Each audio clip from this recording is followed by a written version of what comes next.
JBNN will keep you informed. I'm Michelle Jones. Before we get into the news, please remember to like, subscribe, leave a comment, and share the news with someone today. Now onto the news. Woman shot dead at club, ex-lover arrested. The ex-boyfriend of a woman has been taken into custody after she was shot dead in the restroom of a club in Kingston on Friday morning. The man, said to be an ex-soldier, was picked up by police hours after the shooting, which reportedly occurred at the club located along South Odeon Avenue, Kingston 10. The deceased has been identified as 29-year-old Rochelle Mason, a hairdresser of Denver Crescent in Marvelly, Kingston 20. Reports are that at about 12:30 a.m., Mason was at a party when she was confronted by a man who was allegedly her ex-lover and dragged to a restroom. Shortly after, an explosion was heard and the man seen leaving the restroom. A patron went to investigate, raised an alarm, and summoned the police. On arrival, Mason was seen in a sitting position on the floor of the restroom in a pool of blood with what appeared to be a gunshot wound to the mouth. She was transported to the hospital where she was pronounced dead. Man fatally shot in alleged confrontation with police in Spanish Town. The Independent Commission of Investigations (INDECOM) has launched a probe into the fatal shooting of a man by police during an alleged shootout in Spanish Town early Thursday morning.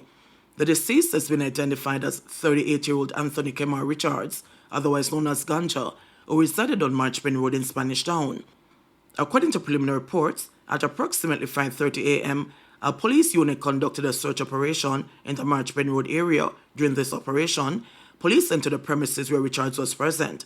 Authorities alleged that Richards, armed with a handgun, opened fire on the officers, prompting a return of gunfire.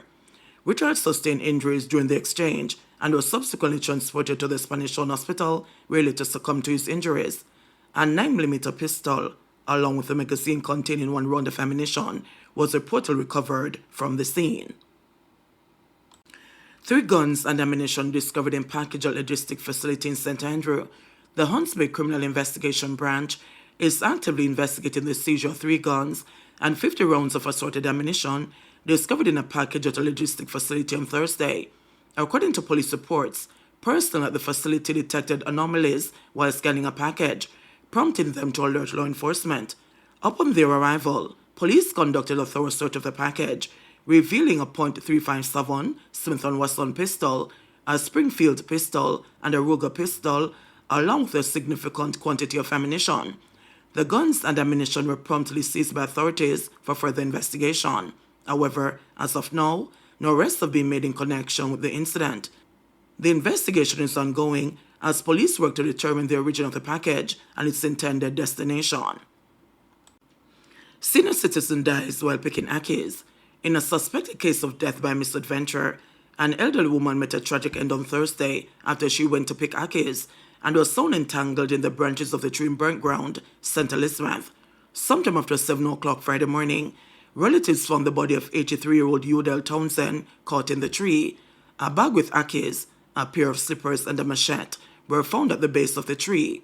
Residents say Miss Townsend was last seen alive on Thursday. Her son, who lives in another community, was contacted when she did not turn up Friday morning. Robert Robinson suspects that his mother met into difficulty while trying to pick one of her favorite foods. The police do not suspect foul play in the death of the senior citizen. Couple suspected of hardware scam arrested in Manchester. A man and a woman have been taken into police custody after they allegedly defrauded a hardware store in Mandeville of hardware supplies. Police theorize that the couple and others are involved in a multi-billion-dollar scheme to defraud hardware stores in Manchester, following a series of recent reports from business owners. Police said the couple visited a hardware store on Manchester Road earlier this week after making checks over the phone about hardware supplies and received banking details for the establishment. They ordered things and claimed to have lodged a check in the hardware's account, and the hardware gave the material on Monday. But before they returned today, the hardware checked the bank account and realized that it is a fraud, said a police source. The couple returned to the hardware store on Friday morning. They came back for additional material and the investigation was ongoing, so the police arrested them, added the source. Criminals forced NAA to abort work on section of Mandela Highway. The National Works Agency, NAA, says it aborted work on Thursday to improve this section of the Mandela Highway through Central Village due to the actions of criminals. The work crew carrying out the preparatory works at the patching of a road left the corridor after criminals sought to extort the contractor, Robert Nestor Morgan, Minister of the portfolio with responsibility for works in the Ministry of Economic Growth and Job Creation, said in a press statement on Thursday. He is, however, adamant that the work will be done and that the government will not be prevented from making the Mandela Highway safe for road users. Morgan said that he has been in touch with the police high command and that the security forces will be mobilized for the works to continue and to be completed. The work being done along the Mandela Highway forms part of the government's push to improve corridors impacted by Hurricane Beryl and the subsequent rains. Principal defense rules barring male students with long hair, plaits and cornrows from GC Foster College. Some male students at the GC Foster College of Physical Education and Sport in St. Catherine are furious over rules barring them from campus for having long hair or cornrow hairstyles. They told us to regularize our hair in order to remain enrolled, and if we do not, we'll be barred from entering the school, a student who asked not to be named said.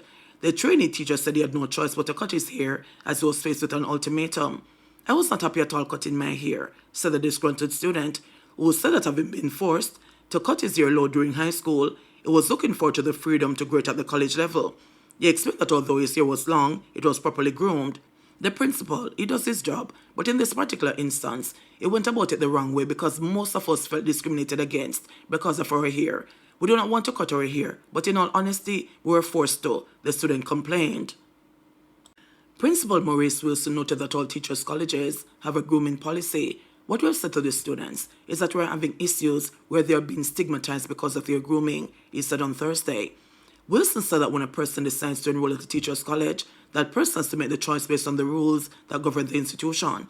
Asked if there are prescribed sanctions to students who refuse to conform with the policy, Wilson said, the regulations state that you can usher them out of the profession.